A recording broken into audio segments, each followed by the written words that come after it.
Today's video is all about John Mayer's solo tour, and in this video we are going to be breaking down and discussing the 3 different pedal boards he is currently using on tour. There are a lot of new pedal choices as well as some interesting things John is doing with these pedal boards, so sit back, relax, and let's get into these 3 different pedal board breakdowns.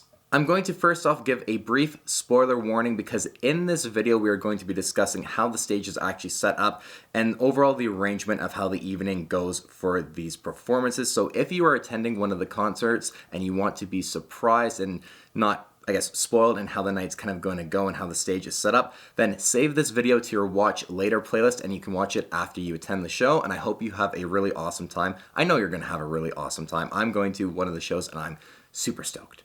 It's going to be just fantastic, but otherwise, let's get into breaking down these pedal boards. Alright, so you're probably wondering why I mentioned at the start of this video 3 different pedal boards, and it's actually because the way this stage is set up is kind of set up for 3 different portions of the evening. As John mentioned in his one Instagram post about the tour, he is doing piano, acoustic guitar, and electric guitar, and that's kind of how the stage is set up. He has a piano to one side of the stage. In the center is where he stands and plays the guitar, and then he also has a third section to the other side of the stage where he'll sit down and play acoustic songs. Now, in the standing section in the center, he actually plays acoustic as well, and this is where the bulk of the pedals actually sit. There are 2 different pedal boards in the very center of the stage. One is an acoustic pedal board, the other is the electric pedal board, and then, of course, with the seat for the other acoustic portion, he then also has a second acoustic pedal board. Let's tackle the first pedal board to the center of the stage when John is standing and playing the acoustic guitar.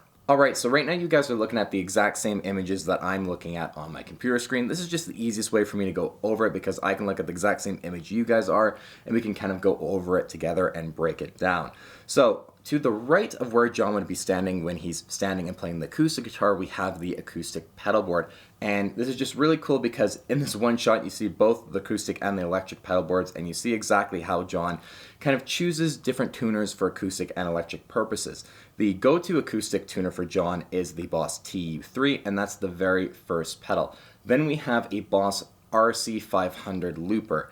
And before we get into the rest of the pedal board, I'm actually going to mention something that John discussed during, I believe it was the very first show. He actually mentioned that he has a rule where he stated that he's not going to loop on stage. But he also said that he's open to breaking it. And clearly he's prepared to break it by just the virtue of every pedal board having a looper on it. So kind of interesting that this is what he is doing. He's like, okay, I'm going to try my best not to loop, but if I decide and the moment takes me, I'm going to loop. So who knows if we're going to see John looping, but he's prepared to break that rule, I guess, that he's set for himself. Personally, I'd like to actually see him looping. I think it could be really cool, especially for certain songs. If he loops with acoustic guitar and then he solos electrically over it, I think that would be really epic. And I mean, of course, I'm going to discuss the changing solo that he did in a separate video because that was just utterly insane. It was epic. It was one of the coolest things I've ever seen John do. It was brilliant. But anyways, moving on from the Boss RC500, the very next pedal, when I first saw these images of the board, I said would probably be a flashback delay and looper from TC Electronics, and me and some of my friends were discussing this, and yes, there would be a bit of redundancy with the flashback delay and looper when he has the Boss RC500 just sitting there, but you never know, it could be set for a very specific thing in case he needs it. However, my friend Omega JM, who posts on the old My Stupid Mouth forum, which is a really old John Mayer forum where a bunch of me and my friends in the John Mayer gear community actually met on for the first time, he mentioned that it could probably be the TC Electronics Infinite Sustainer instead, which pretty much looks identical to the flashback as well, exact same enclosure and format, layout, everything, just slightly different shade and obviously just the wording on the front. And then my friend Alejandro, who also runs John Mayer Gear, also stated that it was the Infinite Sustainer, so I think that's probably what it is, and that does make more sense than the flashback. However, without seeing a dead-on shot of it, there's a small possibility that it could also be a flashback, but I'm definitely leaning towards it being the Infinite Sustainer from TC Electronics as well. Moving on from that one, we have a really big black pedal that took me a little bit to kind of figure out, and my friend the London guitarist, he was the one who first mentioned that this could probably be a Strymon Night Sky, and then we chatted and figured out, oh yes, of course they did the midnight version of that pedal, and looking at the layout and where the knobs are and everything, that's exactly what we are looking at. So pretty cool to see John using that pedal. He's almost used, I'd say, the vast majority of Strymon pedals, which is really cool, and the Strymon love is going to continue on a little later in this video with some other really cool choices as well. Of course, then we move on to John's delay on the acoustic pedalboard, and if you guys watch the John Mayer Rise for the River charity event for Park County, you'll remember that on his acoustic pedalboard that he had there, he actually had a Providence Chrono delay on the pedalboard as well, except which is interesting that he had the big TC Electronics Ditto 4x looper, and he's electing to use the Boss RC500 over that as kind of his main looper, which makes sense. It's a bit more powerful to say the least, but sticking with the Providence Chrono delay for the acoustic pedalboard in the standing section. Then the very last pedal on the pedalboard is just an absolutely wicked choice. The brand new Eventide H90. Just a crazy awesome choice, and I really, really want one of these. The best Leslie sound I've ever heard is hearing Josh Smith live at the Baked Potato with Gabriel Bergman. I'm sure you guys know him. Him and I went and saw Josh Smith live, and he uses his infamous Leslie sound out of the H90, and then actually Ariel Posen, for his Leslie sound, uses a tweaked version of Josh Smith's patch for the H9, which is, you know, absolutely ridiculous. So that's my favorite Leslie sound ever, and I really want one of these pedals. But that rounds off the very first acoustic pedalboard. Now let's tackle, while we're looking at it, the electric pedalboard. Oh, I almost forgot, actually, I should probably mention this now. In between these two pedalboards, John has a Moog EP3 expression pedal kind of right in front of the microphone. And there's a really cool clip that's going around, and if I can find it again for you guys, I'll edit it in, so future me, edit this in and find this. Maybe someday, baby, I'll drift into you. Maybe someday, baby, I'll drift into you.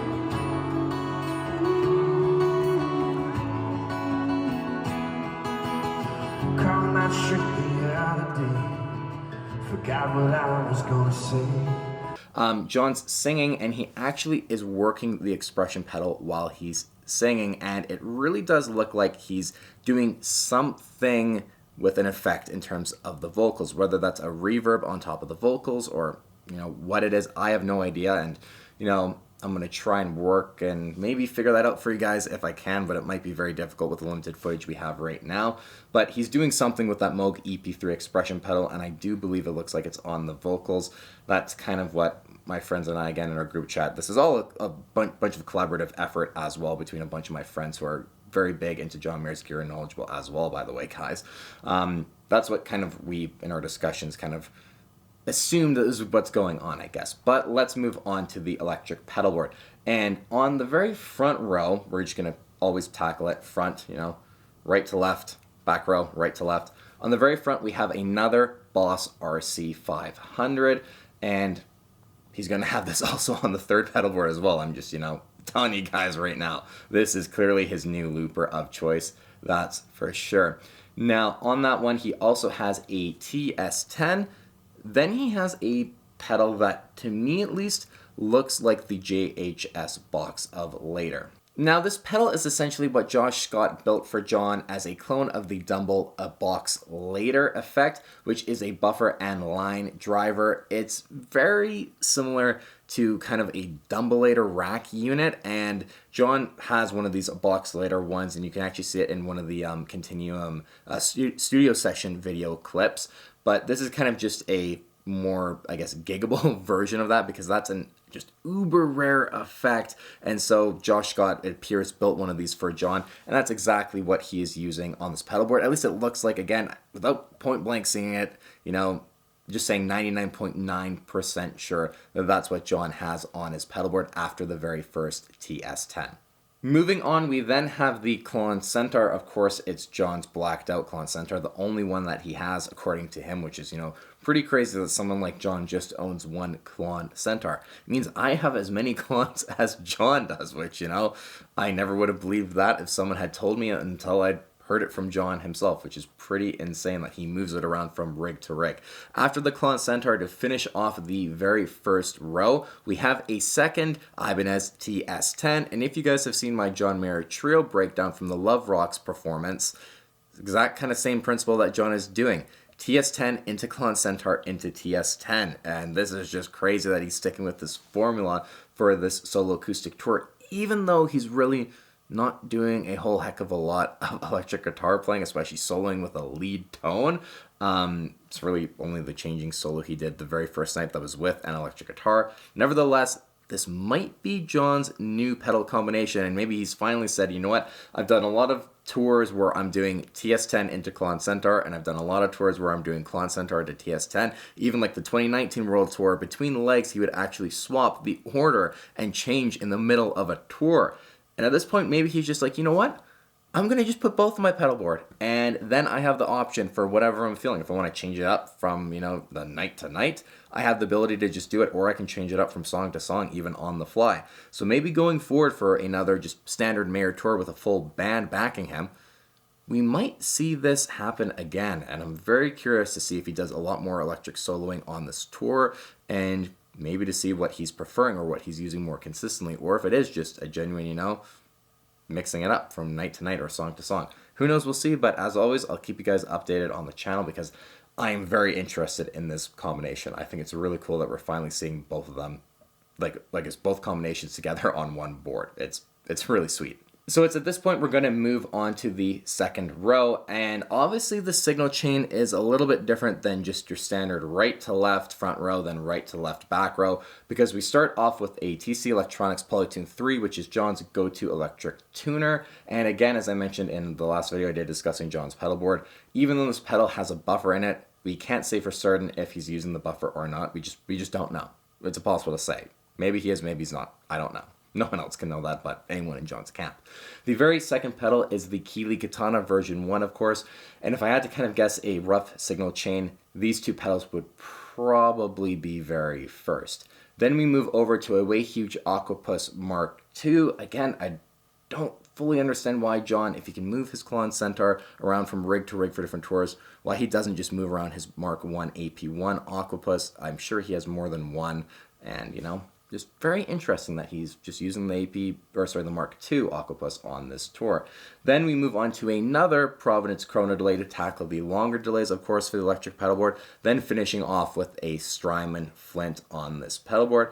Some, pretty typical choices for John in terms of what pedals you expect on a pedalboard. Of course, just the really cool thing here being, again, like the John Mayer Trio show that just happened a few, less than a week ago, I think, at the time of making this video, we have the combination of TS10 into Klon Centaur to TS10. Just awesome. All right, now we have to cover the second acoustic pedalboard, and there are some similarities, but there's also one extremely cool difference to this pedalboard. Now, it starts off with another Boss tuner on this one. Again, probably, TU3 if we had to assume what he's using, but impossible to tell for 100% certainty.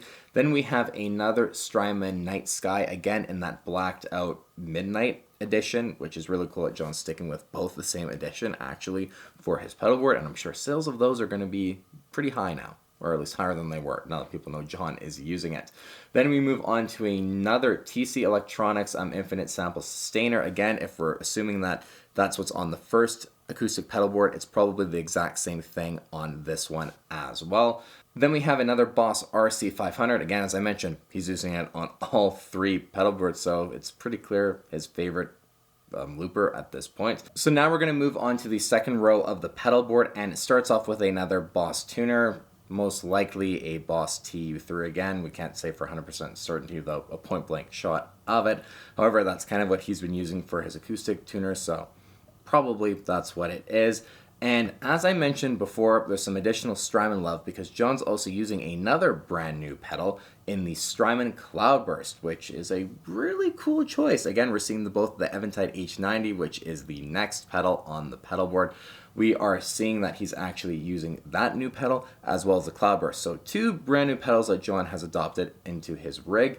which, you know, maybe we might see these added to his main solo touring rigs. Who knows? That Eventide H90 is super powerful, and the Cloudburst is just another really great reverb pedal. It sounds like, at least I haven't played one yet, especially because it's so new, but knowing Strymon, they put out just nothing but really brilliant stuff, so maybe we might see both of these pedals stick with John for quite a while now, as they've just come out and they're going to have a lot of new features that I'm sure a lot of the other companies haven't really caught up to yet, especially that H90. It's just insane what they've done with that thing. It's absolutely crazy. So there you guys have it. Those are the 3 different pedal boards that John is using for the current solo tour that's happening. I'm sure tickets are still available, so if you guys have been on the fence about going, go and watch some of the footage. Go and watch the changing solo that John did. I'm going to also make that a video on the channel very soon here, because it is truly one of the most awesome things I've ever seen John do live. It was just so cool, and only on this tour would you ever see him do something quite like that. And then as well, some of the deep cuts that have been coming out, like Split Screen Sadness and Home Life. Come on, Heavier Things is a really underrated album when it comes to Mayer's, you know, albums. I personally think Clarity being my favorite John Mayer song of all time. Surprise, not a very electric heavy song at all, you know, but it's my favorite, and I'd be really stoked to hear songs like Home Life and Split Screen Sadness performed on tour. I think that would be just absolutely awesome, and I'm really excited for the show. So if you guys haven't gotten tickets, or if you're on the fence, I highly suggest doing it. You're just not going to be sorry if you go and see this tour. I promise you that this is truly a very special tour that's totally unique to anything else John has done. It's absolutely crazy. We've had 2 shows so far, and it's wild. So I'm really excited to see what else comes with this tour, and even more excited to go and see John live on this tour. So I'll maybe see some of you guys at the show that I'm going to. But until the next video, you guys, thank you so very much for watching. If you enjoyed this video and you're liking any other of my John Mayer content, please go and check all the other videos out, number 1. And number 2, please consider subscribing if you haven't already. You're going to get recommended my content no matter what, especially if you watched it all the way to the end here. And the subscription just helps my channel grow, reach more people, and inform them of what gear John is using, and clears up all the misinformation that's out there, because there's a lot of it.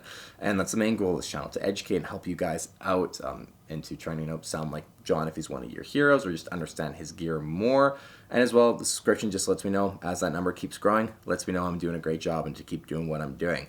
So thank you guys all very much, as always, for the support. It's absolutely phenomenal, the love that you guys are giving me on this channel, and I just extremely appreciate it. And it makes doing all these videos and working, hopefully, as you guys understand that this is a lot of work doing this channel. So hopefully, you know, you guys just know that I appreciate it, and it makes all this work worth it for, you know, all the love and support you guys give the channel and stuff. It's amazing. So take care, you guys. We'll see you on the next one. Anyway, go ahead and click the subscribe button if you like what you see.